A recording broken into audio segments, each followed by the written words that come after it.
Hello, and welcome to the official Brewster podcast. My name is Sam, and on today's episode we have. Me, Victor. I'm Jaden. And I'm Matt. So let's talk about what this podcast is and why we're doing it. In our English class, it's not really your traditional English class. Our teacher he gave us a thing called the Pareto Project to do, and basically it allows you to take control of what you're learning and what knowledge you're getting. Yeah, and to elaborate more on that, I saw there are people doing cooking channels on YouTube. For example, we're doing a podcast, and there are other people doing videos on game review on games and whatnot. In general, it's like whatever you want to do, whatever you want to pursue. I know I wanted to pursue more in the field of video and audio editing, so I wanted to do a podcast of sorts because it's a great way to have a conversation with other people, and then in the backgrounds, I'd be able to edit. I know there are other people out there that wanted to cook, and there are other people that wanted to put stuff on YouTube, so they came together and they're doing a cooking channel. I mean, in general, the whole thing is that you take whatever whatever you want to learn and you go do it. You don't just you're not just doing the straight on curriculum. I think it's a nice way of changing up the system per se. And funny enough, it's happening during an English class out of all classes. So yeah, I think it's a pretty cool project in general, and I've certainly enjoyed it over the last couple of weeks that we've been able to do it. So I probably can say the same for the rest of it for everybody else. But yeah. Yeah. Yeah, it's also about taking like accountability for your learning because it's not necessarily as strictly like monitored. We're still like it's still like oh yeah, you have to report back and like tell us what you're have like the progress you've made in your proto project, but you also have to take responsibility in planning out the time. And I like that aspect of it because it gives us the freedom, like all the freedom that we want to do whatever we want, but we still have to be doing it for the class. It's like you're still restricted in a sense, but you can do basically anything you want for it. Yeah, it's helpful for me. Yeah, helpful for me because I know there's a lot of stuff that I always like want to do, but usually there's no like deadline or anything to help me, so I just end up never doing it and like just thinking about doing it. And so having the Proto project be like monitored, it helps out a lot. Yeah, All yeah, right. and So, sorry sorry, to Victor. You can go. intervene in what you were saying. Uh, yeah, regardless, even though it's what we're doing, we're still being monitored by a teacher. We're still being monitored by our teacher. He still wants to check up, every week or two, like what's going on in the Pareto project, what are we doing and whatnot. So, it's not per se that we get our own complete autonomy here, but we do have some sort of wiggle room per se. We can do what we want, what deadlines we gotta do, but in the end, it all comes down to like what final product you put out there, and if that's the goal that you wanted, if that's what you wanted to happen when you first started the project. I think it's a great project in general, and I could probably talk for everybody else about that. So yeah. We should also probably So, talk a little bit about the environment of the classroom that allows us to do this. Our English teacher, he uses the grade abatement system, which puts you into tiers and then profiles on not just like how good you are at essays, but also the effort you put in and being accountable and stuff like that. yeah, the gap is an interesting system. Uh, we've had it in previous years, but Yeah. it's kind of grown and kind of evolved this year. It's a bit more different, but we get to grade ourselves for the at the end of the quarter based on 4 different tiers and profiles that we would fit into, like specifically fit into. Yeah, and it's Uh, not that just you can say like, oh, I feel like I deserve a 100 or something like that. You also have to have physical evidence to back it up. you have to back it up. Yeah, you have to And prove yourself. yeah, and I think the main thing to say about that is that regardless if you get, I think it's a 9. If you get a 9, it's not necessarily you're perfect at the course. You're not. I mean, I think it was explicitly said that even if you're a 9, you still have wiggle room. You still have you have improvement. You can improve. It's not just oh, you're a 9, you're good. No, there's still other aspects, and I think that's what I like about the gap, because, and it's in the tier system in general, because you could be ranked a 7 or an 8, and you know what you need to improve, but you can also be ranked a 9 and realize there's still stuff that you need to improve. Getting a 100, getting a 100 does not mean you're perfect. It means that you understand what was been going on, but there still needs to be improvement. I think I like that aspect of the gap. I've never had it before. This is my first year ever taking a course with a gap score, and to me, it's a really interesting aspect to the class that has certainly helped in the sense of like this project, where if we were in a regular class, we would be going this for a grade and there would be a due date and whatnot. But in reality, in this one, we don't have that due date per se. Yeah, I agree with that, and like going with what you said earlier, like this really helps with your self-awareness. Like this class, you don't get like formal assignments, so like you really have to know if you're keeping up with like your peers in the class and stuff like that, and it just helps helps your self-awareness. You're like you know what's going on around, you know if you're not doing what you should be doing. Yeah. And that's actually a big part of getting the 9, is your self-awareness and being able to identify where you can improve, not just what you're good at and what your strengths are. That's a big part of just being mature in general, is being able to identify your flaws as well as your strengths. Yeah, and this like kind of change of the classroom in general is starting to be more of what's happening in the school. There's a lot more changes going on. There are people now, there are these teachers, and I know there are more teachers that are gonna be using this gap score. I know one in Mr. Mullane, I know one of his classes is going to start using the gap score more and more compared to regular grading. So it's all part of this broader aspect of changing the environment around the school, and I think that it certainly is the case because of what recent construction we've been having. With the I believe it was the new library that we got. The possible changes that are going on in the school rules wise and whatnot. In general, this change to being more of a pro technology school is kind of what I think the administration is aiming for the high school to be, and it's definitely inviting to see those changes. I'm very pro these. I'm pro for these changes pretty much. It seems like a really good change in general, and I like the direction that they're going. Yeah, it's an interesting change because at the time in our high school experience, it's like I don't know, we're only gonna get it for one more year, but it's cool that we get to see the change from the more the embrace of the technology, and we get to see how it works. And Yeah, sure, it can be. Victor. Oh, sorry, Sam. That's okay. You mentioned the library, Victor, our brand new library. I thought you think the changes are pretty good for it. We actually got to interact with it and use it last week. Oh yeah. I remember when we used that. Funny enough, it was like a whiteboard-ish, but it was like this huge whiteboard thing, and there was like seating on the outside. Like you can have like pretty much a conference there and writing it up. I feel like that immersion that brings that aspect that you can bring this group together and do it on this wall instead of doing it on a typical chalkboard or a typical smartboard. No, you're gonna do it on the wall of the library, but it's erasable. I mean that kind of immersion that you can bring in it is really good. I think the library though in general is great. I love the bar seating in general. Love the eye theater and stuff, and so overall it was really cool. Really cool to see the changes and they're bringing in. It's a nice new. In general, it's a big open area, but they do have a few rooms on the side that when we went in, it was a bit claustrophobic. I know a lot of the students were complaining about how tight the space was, and all the desks were like almost all connected to each other.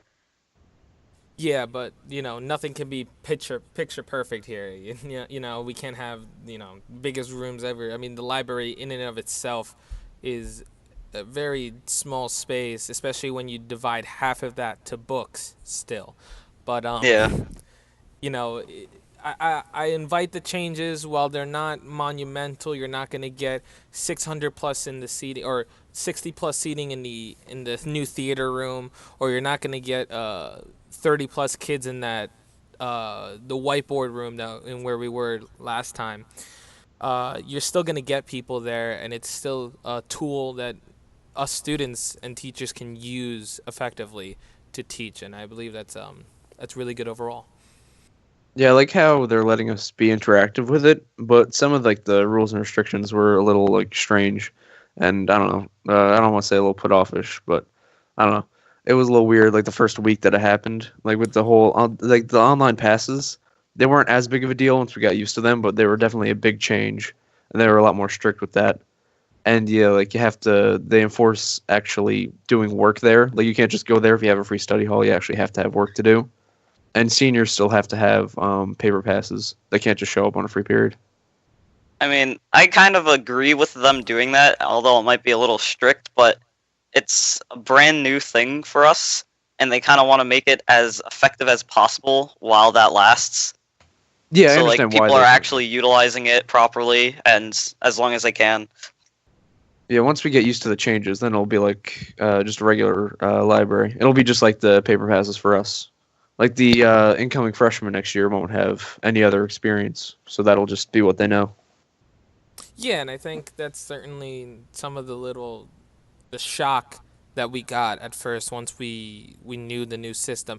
To be critical about it, certainly we were not advised very beforehand on what the changes were, and in the end, it kind of hit us by surprise. I think both of you have said pretty good points. I mean, so in general, I think that uh, I don't know.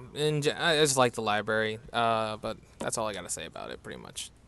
Yeah, one of the bigger changes that they did was this whole bring your own technology aspect. And like when we first got to the library, I remember one of the first things I noticed was that there were only five like actual desktops, and that was really strange. Like we were wondering if there were going to be more coming in, but now we're getting our Chromebooks. So basically, the school has gotten a grant from I think it's the state, and but I'm not Yeah, sure. state. And we're each student is getting their own Chromebook. If you're a junior, sophomore, or freshman, you're getting a new one, and if you're a senior, you're getting one that the school already has. And I think that's a really cool thing, especially for our school. I don't think anything like this has ever happened before, but with all this new technology, software, like Google Classroom and stuff, it's made things a lot easier and a lot more effective in class. But I know some schools will give their students all iPads or possibly Chromebooks, but it's just kind of different for our community. Yeah, and Yeah. the Chromebooks, like I would use I use my phone because we don't have the Chromebooks yet, but so I use my phone for all this stuff. Like every single one of my classes, like you would take out your phones or any other devices that you have. But now with these Chromebooks, it just makes it more accessible and just like better, like easier to do work. But Yeah, and so it also allows us to like use Google Classroom a lot easier. I know for me, it's kind of been annoying, like to keep up with some of the assignments and stuff like that. Like not in the English class because we have the Chromebooks in the room, but like Italian class and other areas where like you wouldn't expect it. I think the classroom is definitely a really good thing for assignments, or it can be at least, just automatically attaching any document you had written instead of having problems printing or trying to share it with a teacher, because I know a lot of people have problems with that. But with it comes an entire new layer of responsibility for all the students, where like you have to kind of be mature enough to actually use it appropriately and not just like browse the web while you're trying to do work or something.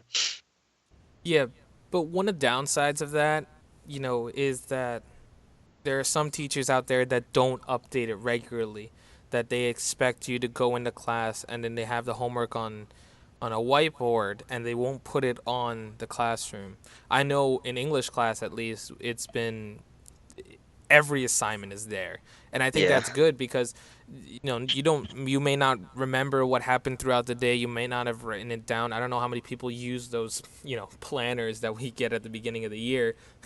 But I know a lot of people go on Classroom. It has its own app. It's easily accessible on the phone. It's not a, complete hassle. And it's very convenient for the students to go look up maybe on their ride home from school. Oh, what do I have for homework? Or when they get home and it's 7 o'clock. Let me check the homework on the Classroom, and it's all right there. But there are teachers out there that don't regularly update, and that's something that kind of needs to be changed. And it's something that hasn't been enforced as much by the administration. And if they are going to continue on this path of using, technology, pro technology, that needs to be sort of more strict or enforced per se. Yeah, and I want to be interesting. Yeah, I want to see how it'll be used during class, like with taking notes and stuff. Because I know in my biology class, my teacher, she puts like all the notes. We have a shared folder on Google Drive where all the slideshows and presentations are used. So I want to see if like we're going to be able to just flip through along with her, but also I can see the negative effects of that because I could already see people either just flipping through, writing down notes and not paying attention to what she's saying, or just not paying attention at all. But also with the online, it allows you to do it later if you choose to do that. But right after what you said, like the notes thing, taking notes during the class, I think it's going to be a lot easier with the Chromebooks that we are getting. I think the ones that we're getting are touchscreen, especially. They're all new. They're all, what you said, approved by the state. We got a grant, and I think with the inclusion of Classroom, with all this stuff, and having our own computer, a one, though their plan was a 1-to-1 ratio for the students, that's really, really helpful for the students because they can go in, come home, open their computer, and say, "Oh, what assignment do I got?" They can use the touchscreen to their advantage if you're in like an arts class where you have to, maybe draw on it or use an application to go like a drawing application per se. I personally don't know that by experience, but I know some other people that are going to be really happy with the touchscreen feature on it. But in general, I think they're going to be happy with the computer because now you have a computer. They're going to give you a computer. You can't say, "Oh, I didn't have a computer at home." Well, now you can't say that because you got a computer. You're getting a computer. So it's an extra layer of responsibility for the students. But I think the benefits coming with the computer, having another computer besides maybe your personal, maybe you don't want to use your personal for work. Now you can use the one that the school gives you. In general, I think that's a really cool thing that they're bringing into the school, and I really like that. And I can't wait till I get my computer. I think next week per se. Finally, after so long. Yeah, we waited a few months for them. A few months? Lol. Yeah, we've been talking about this since over the summer. They sent that letter out. Oh yeah. God. Still. I honestly think the Chromebooks are gonna change like the school dramatically. I know some teachers probably won't embrace it and will try to avoid it until they can't anymore. But some of the teachers will just love to post everything they can on there, just for all the students. Yeah, I want to know how long the rebellion's going to last after we get them. Either of kids refusing to use them, refusing to charge them so they can't use them, and of teachers refusing to post because they think it's idiotic. I mean, it's all part of this change that's happening in the school, and it might, to some people it might be coming too quick. Some people it might not be coming soon enough. So I don't think it could have come any later. I don't think that rebellion's gonna last that long per se, and yeah. So, I mean, probably in the following years, probably after we graduate, everything's gonna be in that technology. All the students students and teachers are gonna have to conform to it. Yeah, you're gonna have all VR rooms, aren't you? Nice. That'd be pretty interesting. Oh yeah. But yeah, it's not really a generation, but after our group of grades has gotten out of the school, it'll just be like the usual thing. It'll be the normal. It'll be the norm, not the normal. Like after like this incoming freshman year, that's going to be all they know, and then the freshman year after that, and the freshman year after that. So after the freshmen that are in the school now graduate, they would have never known anything different from high school experience. And I think that's especially keen with the possible new schedule changes coming up, because with the new schedule, I believe I believe they're changing it. There have been proposals sent up. I think it's like so far 11 proposals have been said, and the 11th one so far might be the one that might go through. And I think it was designing to have a 7 period day, 8 period. 46 to 50 minute periods throughout the day, and two 30 minute periods where you would have lunch. Half of the school would have lunch, one 30 minute, and then the other 30 minute, the other half of the school would have lunch, and then you would go do an enrichment per se. And I don't know exactly what it was. I Yeah, think like the schedule is definitely intricate.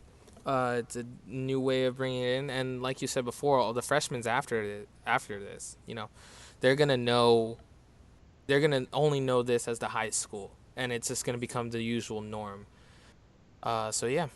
yeah, this new schedule is going to affect us the most because we've had 3 years of the old schedule, and like so far, like whatever this 11th edition, it seems okay to me. Like the longer periods, I understand why they want to do that, but like the main problem with it that I see is like the two middle periods. Like Absolutely. like Yeah, I'm gonna have to agree it's with that. 2 periods for the whole school to have lunch, and like right now there are 5 periods. 4 through 8 are all lunch periods, but now there are only going to be 2. So that means 2 grades have lunch at one time, and it's shorter. Like I just don't see how that's going to work. Like I heard there are going to be multiple places for lunch besides the cafeteria. Like I heard they're turning the LGI into like a little like area where you can get some type of food. But even if they do that, I still don't think that like all these little places that they're going to add on are going to be enough to like make sure everyone has lunch, Yeah, those especially two in this middle short amount of periods time. are where I also have the problem because from what they've been saying, your the extra periods, yeah, like the enrichment period, that would be where you have your electives, and according to like some people, you aren't going to get any credits for them. And in my mind, I immediately go, if I'm not getting any credits for the class, why would I take the class? It's just extra time that I could be doing either nothing or extra homework. So I don't see a point. Like I can see where a lot of kids would go, "Oh, I don't want to take an elective if it doesn't count for anything." What would be the point in that? It's just more work that I have to do and no payoff. Yeah. With the two middle periods, with everyone spread out around the school, I'm not sure if it's like a buffet style kind of thing, or if they are getting like if they have people getting served. But I think it'll just cause a lot of confusion for students, especially if they're not assigned to one place. Like if they have to walk to, say, the LGI becomes one of those lunchrooms and it's kind of packed, they have to find another area where it's not so full and within that shorter time range. I mean, Absolutely. yeah. You got to realize though that this schedule has been going in the talks and the working for such a long time. I think they somewhat have it figured out. What I've heard is that they're gonna have um, they're gonna have the cafeteria sort of be a food court per se. You would have multiple food options, like the way it is right now. You got two lunch lines, which have two different lunches. You got the salad bar, and then the wrap section. So I think they're going to keep the cafeteria the way it is. I think the seating is going to be absolutely fine. But I think they're going to add more stations in other areas. They might, like booths per se, all the way up to where the pack is, and like all the way probably sprinkled around through the hallways. I think that's how they're going to try to mitigate the option, because you got to realize we can't, there's a certain limit that you can fit into the LGI. There's a certain limit you can fit in the cafeteria, and the administration knows that. They know they can't fit too many people in one area before they're gonna get caught, and then it's gonna be a bad on our school in general. So I think they've thought it out, and I think the idea that they're probably gonna go with is gonna be with the multiple booths throughout the whole school, and I think the one concern would be like, oh well, for the last 4 periods we've been going to a certain area, a certain classroom, and what are we going to do during this 30-minute lunch period? Where do we go? And there is going to be some sort of student confusion, especially between with all the grades that are here now. There's certainly going to be a conclusion. There's going to be a confusion throughout the whole school and the student body in general. Yeah, I heard that the area in front of the pack, like in the main lobby, I heard that's going to be a seating area. I think kind of where like the senior lounge is, where it's just like the tall chairs and the tall tables. I figure that's probably what it'll end up being. But I don't know where they would serve the food there. Yeah, but in general, I'm inviting of the changes. I want to see what they can do. Maybe they might bring in booths from conventional like food stores. Maybe they bring like food from Subway or from other restaurants or whatnot, and they serve like this platter that you can buy through school through the school. I think that would be pretty cool. Obviously, they have not flushed it out completely because no students, and out of all that I've talked to, none of them know about how they're gonna tackle the lunch, and certainly that's probably the dilemma that all of us are concerned about the most, is about where you're going to put those people and where you're going to find the lunch and stuff to do this. So it's certainly a question per se, but I think they're going to have it flushed out and good to go. But I invite it. I want to see what they bring in next year and see what they're going to do. I mean, Yeah, that's definitely the answer. Those are some definitely answers that I want to hear.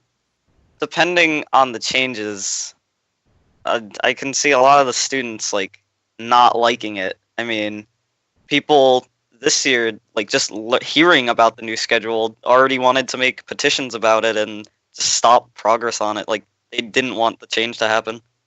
Oh yeah, I think that's I was one of those people. Dramatic, but I mean, I understand what they're going from. Like they don't want change. They liked what was going on already, and they just don't want it to change because then they're going to be confused. They're not, because stuff's different. They don't know like where to go and stuff. Yeah, like the old saying, if it ain't broke, don't fix it. Stuff like that. Yeah, and I'm gonna say that like some of the students here don't have the open mind that like I have, for example. I'm inviting of the change. I know that certainly there are some people out there that they're protesting, saying, "Oh, we get 20 minutes more at school. What is this? I want to get out early." But I don't see such a difference. 20 minutes getting out of school. The buses are gonna get only 4 minutes. They're gonna pick us up 4 minutes early. I don't see that as a dilemma. I don't know if it's because I wake up at 6 o'clock and get to the bus stop at 7, and I think that's fine, while other people think that is horrible, and just like I was like, I can never do that. But yeah, well, what are you gonna do? There was certainly there was some outrage at first, but now it's certainly calmed down. So yeah, I was very skeptical at first, but I mean, obviously everyone was skeptical for those reasons. But for me, like that was the uneducated, like, oh yeah, this is stupid, let's not do it, blah blah blah answer.